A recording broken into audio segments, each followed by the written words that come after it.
Well, good morning, everybody. We're back again. We're going to try another one of these videos. I don't know how much we're going to go over today, but we're going to go over a few things. And we're going to show you a couple things, and we're going to shoot a few guns, and we're just going to kindly, as we always do, we'll kind of wing it as we go through it. Kindly what I want to start with, I want to show you kind of the stuff I'm into. Like I said, I'm into anything old Western, whether it be lever action, 1873, coat replicas,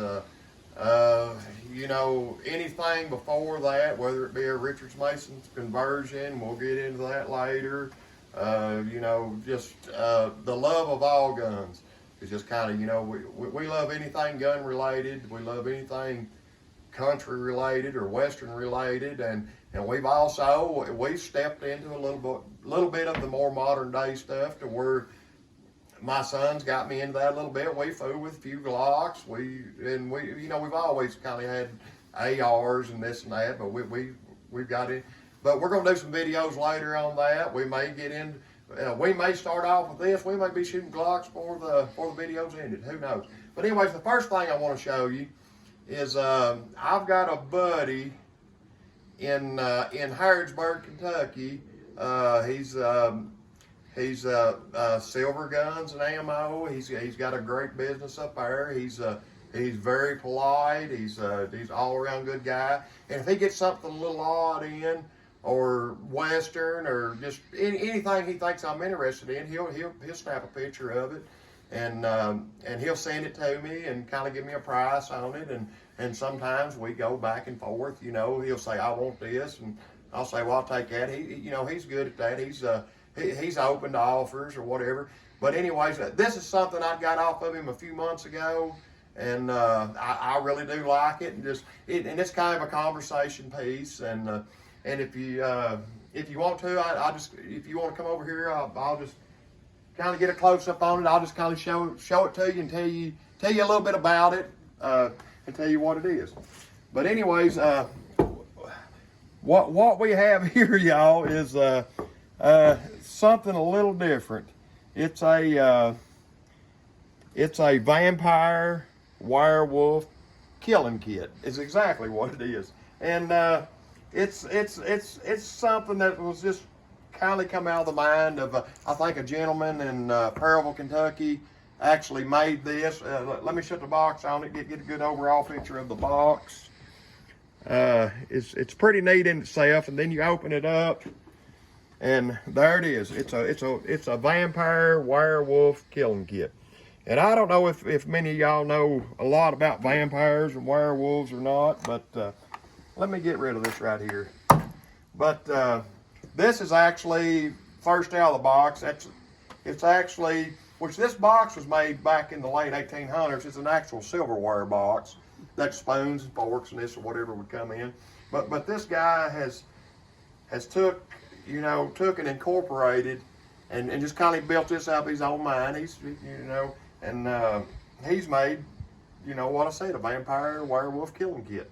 So anyways, even though this is not from the 1800s, this knife, this bayonet, is actually from World War II, back in the 40s, and he's kind of incorporated that into it. I thought it was pretty neat. It's but then also in the box, not only is the actual box original 1800 silverware box that he's built this on, your Bible that's in it is actually from the 1800s, and it's got everything in it from I don't know if we need to take it all out or not, but it's got everything in it from the it's got a hammer in it, it's got the stakes in it.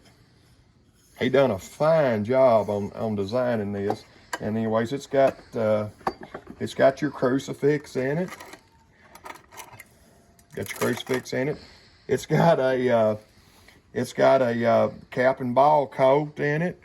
It's got your silver bullets. This is in 44, which I think Steve Earle said it best when he said on your cap and ball coat, said they shoot as fast as lightning, but they load them mighty slow.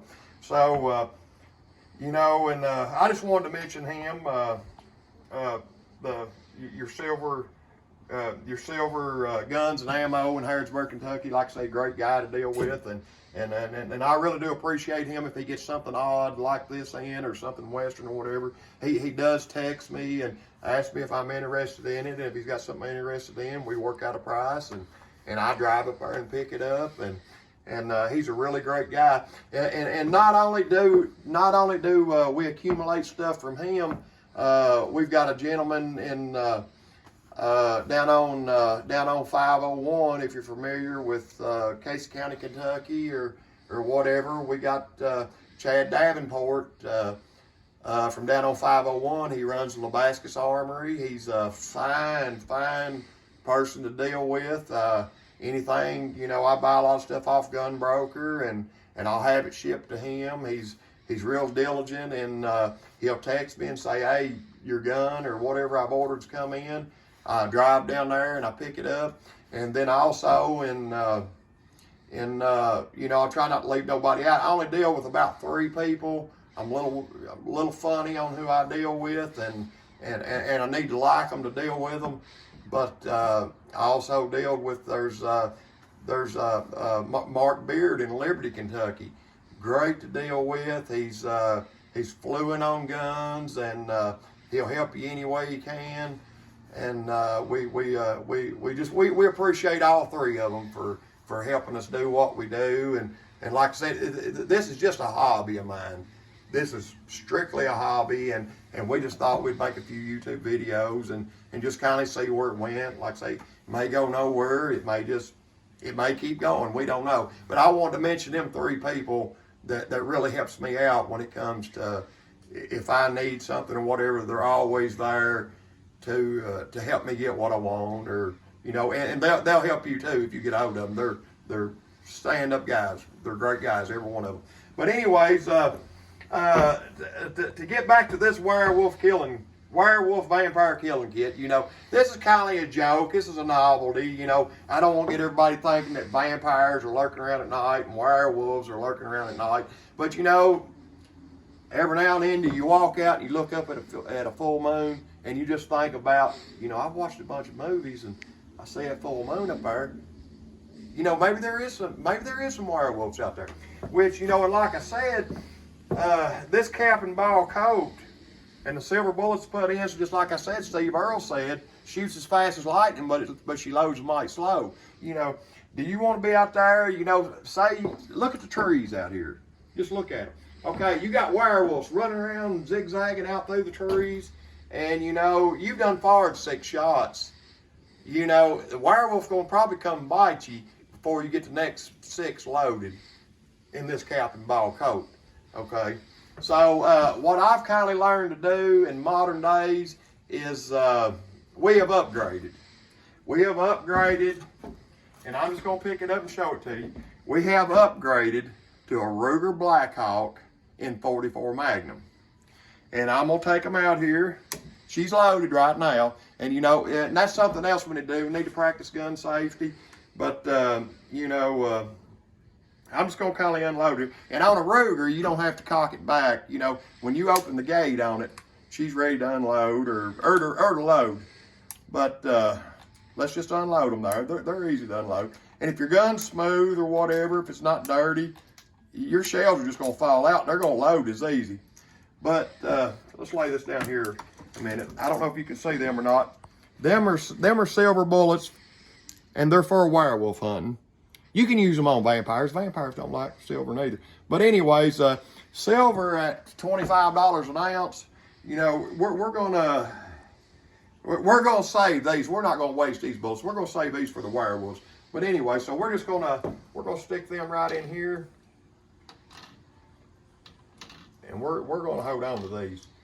And I'll tell you, and so on werewolves, if you are shooting werewolves with this gun, your silver bullets are perfect. Silver bullets are perfect. But, okay, like I said, vampires also don't like silver, but don't waste your money buying silver bullets if you're vampire hunting. Okay, what we do on vampire hunting generally is we take, it's pretty simple. you take this 44 Magnum shell for this Ruger Blackhawk, and I don't know if you can see that or not, but we take our pocket knife and we cut a little cross in the end of it. Okay, vampires hate crosses. Okay, and then we take this here. I don't know if you can get a close up of this or not. We've got we have a bottle of holy water. Okay, you dip the end of that shell down in holy water, or you know, go to your local church, ask your preacher. If it's in Kentucky, ask your preacher, or if you're in, you know, some other state or whatever, they call them priest or whatever. Just have him bless some water, dip that bullet down in the holy water, and you're good to go on vampire hunting. But don't forget, some of these guys are sneaky. But I'll tell you one thing I've learned: vampires sleep during the day.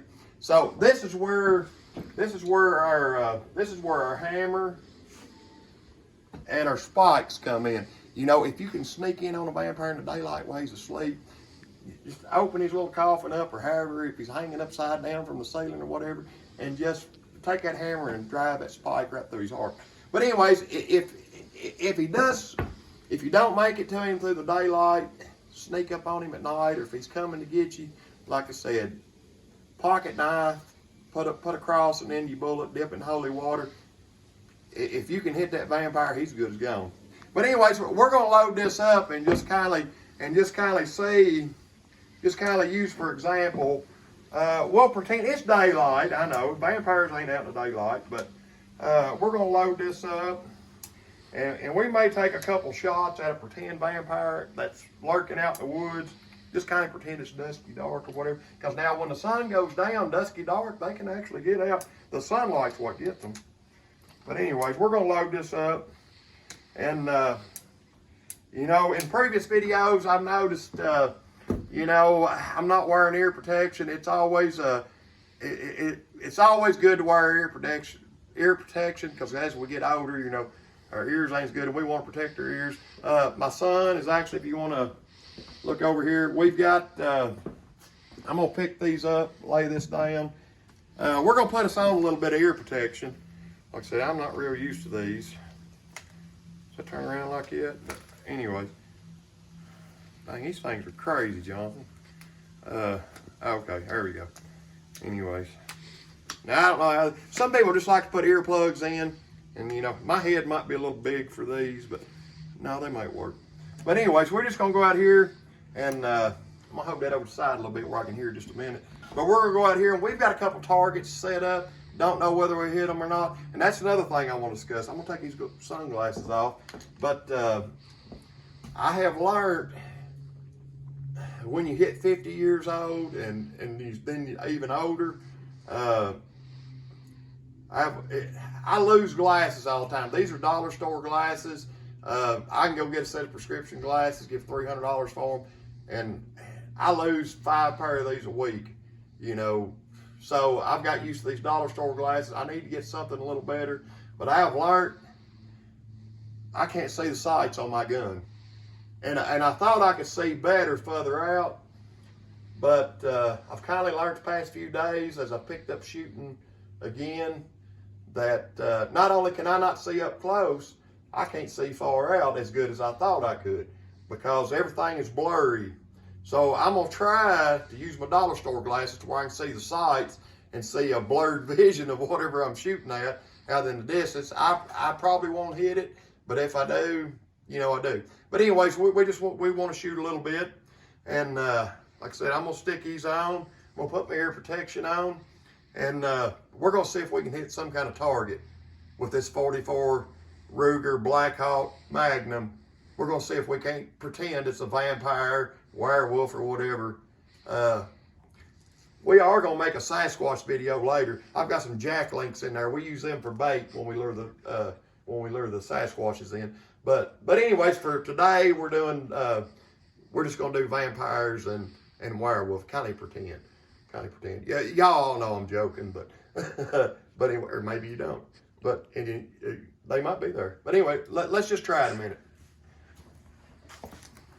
All right. I don't know if y'all can look kind of out there or not. We've got a couple things set up. Like I said, I don't know how this is going to work. we're just going, and a 44 Magnum has got a punch. I'm telling you, they got a punch, and you definitely need ear protection with a 44 Magnum. But anyways, we're going to try a couple shots, see where it goes.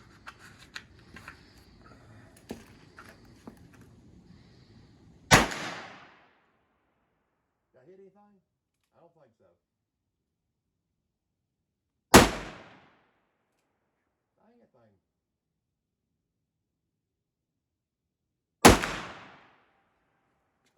We shot the rope in two. We'll just shoot something right there.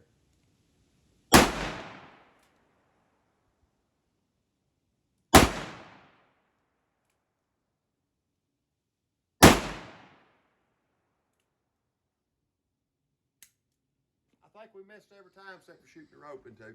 But anyways, and another thing, if you're not good with a pistol, I'm not saying I'm any better with anything else, but and I've not shot this gun forever, and but anyway, but I like to think that you know, I'm shooting at a target that big around. I like to think if this was a full-bodied vampire or a werewolf, I would probably hit him, you know, but and may not. But then also, not only can you use this, we've also got a lever action rifle over here in 44 Magnum also. So we may load that up and just shoot that. Y'all want to go get it? All right, let's go get it. But anyways, I didn't do real good on that other than I did shoot the rope and two on my target. But anyways, this is a model, not made in. This gun is a model 1894. Was actually made in 1971, which I run across it at a gun show in Somerset, Kentucky. I wanted it because it was the year I was born, and it's also chambered in 44 Magnum. And I'll just give you a few basics on it. This gun is unloaded right now, but you know, to put a shell in it right there, and she's ready to go. One thing I will show you, I'll show you how we load it up. The way I load them is I put that shell in there in the loading gate like that right there. I don't push it all the way in because it makes it a little harder, but I use my shell that's sticking right there to kind of feed the next one. Put that one there.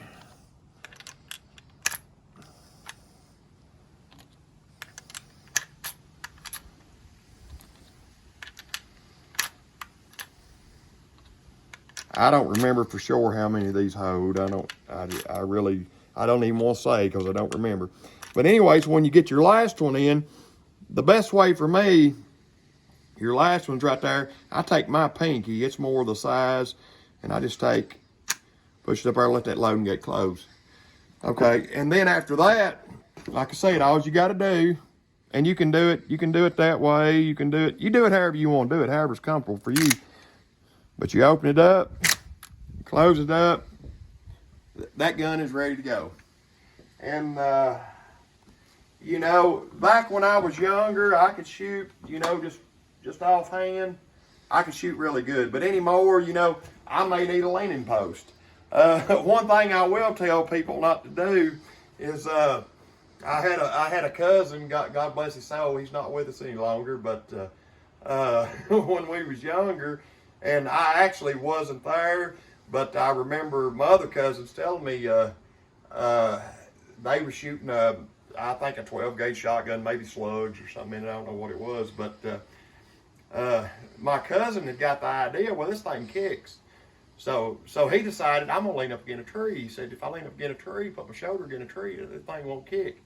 And well, he did that. And not only, you know, it didn't do nothing but put all the blunt force through his shoulder. So not only did it bruise the front of his shoulder, it bruised it all the way through, and it took him, you know, a few weeks to recover from being bruised shoulder. So, you know, your body is designed to take the impact. You want to kind of move.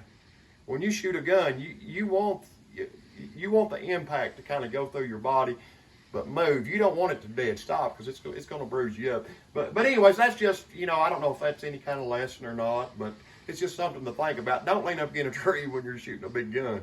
And you know, like I said, 44 Magnum is not not like shooting a 22. Now you could lean up against a tree and shoot a 22 if you want, but you know it's not gonna hurt anything. Steady yourself any way you want. But you know, on a gun like this, or you know something even more powerful, don't lean up against a tree when you shoot it. but anyways, we're gonna try this. I'll try it free-handed. If I mess with it, we'll do something a little different. You know, we might get us a post rest or whatever, but we're just gonna kind of wing it. So, but anyway, I'm gonna put my ear thing on and we'll go from there.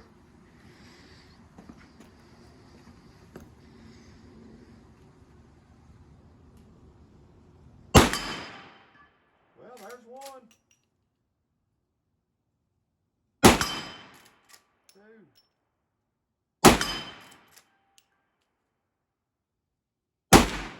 Missed that.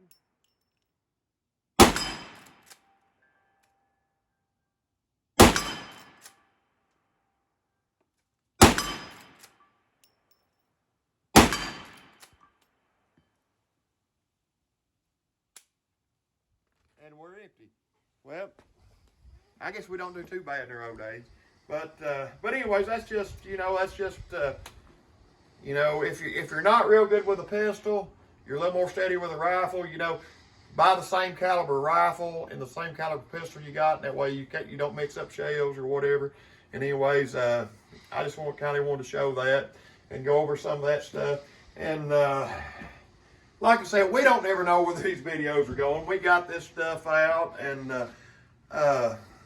we just kind of got this stuff out, and we just kind of we kind of wing it all the way around. And like I said, we don't go back and edit no videos or nothing. And like I said, go back to you know, from this to whatever. We might move over to something a little different here. Don't know much about these guns like this. Like I said, my son loves them. He's got a bunch of them, and he got me this one for my birthday. It's a dang, I gotta put my glasses on and read again. This here is a Glock. It's a Glock 26, Generation 5. I do know, just by what he's told me and what I've read up on him a little bit or watched YouTube videos a little bit, I do know that Glock makes a great gun. They're proven. You can throw them in the mud. You can run over them, I reckon, from what I've heard, and they're just, like I said, they're all around great guns. I've never shot this gun, but I figured while we're out here doing it, we just well shoot the dang thing. And I've mentioned that on an earlier clip to where, you know, some people carry a live round in the chamber. Some people don't. On a 1911, I do. I'm not familiar enough with Glocks to figure out whether I want to pack one in the chamber or not. Glock does not have a safety, but one thing they do have is a long trigger pull. You know, if you do not reach up there and pull that trigger and pull it back a little bit, that gun, they're supposed to not go off. But like I said, we may shoot that gun a little bit. I'm gonna drop one in the chamber. I'm gonna put a clip in it, and that gun is ready to go. Like I said, I've never shot this gun. I may miss every time I pull the trigger, but we're just, you know, like I said, we're just out here doing it for fun. You know, I know shells ain't cheap, but we don't care to waste a few, you know, just to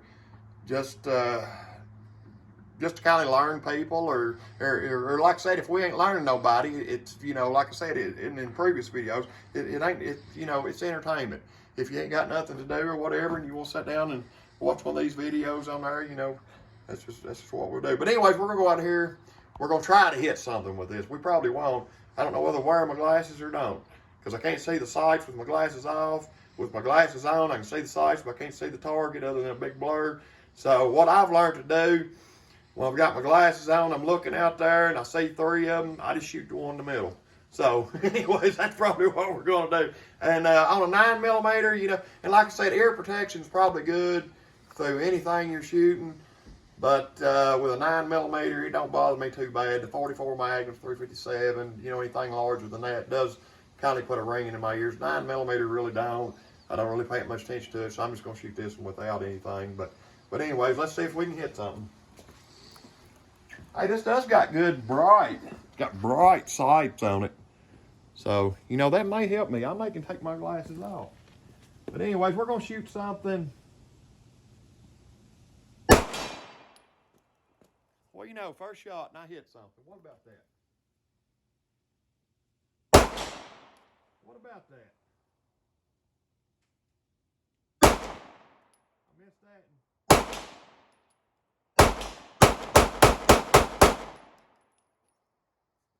Well, I don't know how many of those, but we hit several of them out of it. But anyways, y'all, I'm just kindly, and then the good thing about a Glock, you can drop it right out.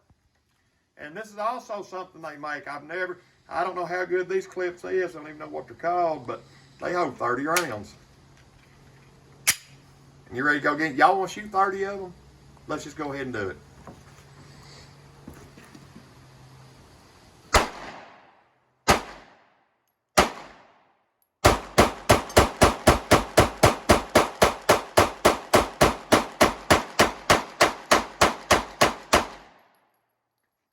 There's 30. But anyways, if y'all enjoyed that, like I said, we don't do nothing but have fun. We enjoy everything we do, and like I said, we don't rehearse none of this stuff. We turn the video camera on, we lay a few things out, and we just kind of wing it as we go.